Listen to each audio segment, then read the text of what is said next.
रात का समय था और सर्द हवा चारों ओर बह रही थी। वरुण ने आखिरी बस पकड़ने का फैसला किया क्योंकि शहर से दूर उसकी मंजिल तक जाने का और कोई साधन नहीं था।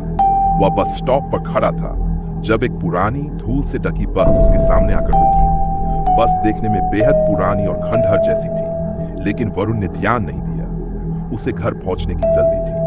बस में चढ़ते ही उसे अंदर का माहौल अजीब लगा। सीटें टूटी फूटी थी और बस के अंदर अजीब सी बदबू थी, जैसे कई दिनों से कोई यहाँ फंसा हो। कुछ लोग पहले से ही बस में बैठे थे, लेकिन उनके चेहरों पर गहरी चुप्पी और अजीब उदासी थी। ड्राइवर की आंखें धुंधली थी और वह बिना किसी हाव भाव के बस चलाने लगा। जैसे जैसे बस आगे बढ़ती गई, वरुण को धीरे धीरे कुछ अजीब होने का एहसास हुआ। खिड़कियों से बाहर देखने पर उसे महसूस हुआ कि बस किसी जानी पहचानी सड़क पर नहीं जा रही थी। ये एक सुनसान, वीरान रास्ता था जिसमें कोई मकान या दुकान नहीं दिख रही थी। चारों ओर घना अंधेरा और डरावनी शांति थी। भैया, ये बस कहां जा रही है? वरुण ने डरते हुए ड्राइवर से पूछा। ड्राइवर ने बिना उसकी ओर देखे ही जवाब दिया, मंजिल से पहले भी कुछ मंजिलें होती हैं। वरुण की दिल की धड़कन तेज हो गई। उसने महसूस किया कि बस में बैठे सभी लोग धीरे धीरे एक एक करके गायब हो रहे थे। वह उनकी तरफ मुड़ा, पर किसी के चेहरों की पहचान नहीं कर सका।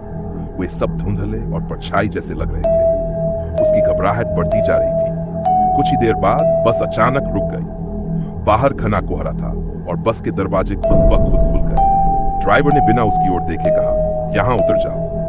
वरुण ने बाहर झांका तो उसे दूर एक पुराना कब्रिस्तान दिखाई दिया। उसकी रीढ़ की हड्डी में सिहरन दौड़ गई। बस से उतरने का तो सवाल ही नहीं था। उसने जोर से चिल्लाते हुए कहा, मैं यहां नहीं उतरूंगा। ड्राइवर उसकी ओर पलटा। उसकी आंखें अब पूरी तरह से सफेद थीं और उसके होंठों पर एक डरावनी मुस्कान थी। अब तुम्हारे पास कोई और रास्ता नहीं है। तुम इस बस के अगले यात्री हो। अचानक बस के अंदर बैठे सारे लोग मृत रूप में दिखने लगे। वे सभी धीरे धीरे उसकी ओर बढ़ने लगे। वरुण ने घबराहट में बस का दरवाजा खोलने की कोशिश की, लेकिन वह लॉक हो चुका था। बस के अंदर अंधेरा बढ़ता गया और चारों ओर से लोगों की डरावनी हंसी गूंजने लगी। अंत में बस की लाइटें बंद हो गई और अंधेरे ने वरुण को अपनी चपेट में ले लिया। बस फिर से चल पड़ी, पर अब उसमें से कोई नहीं बचा था। वह बस हमेशा की तरह एक नई मंजिल की ओर बढ़ रही थी, एक और निर्दोष यात्री को अपने साथ ले जाने के लिए।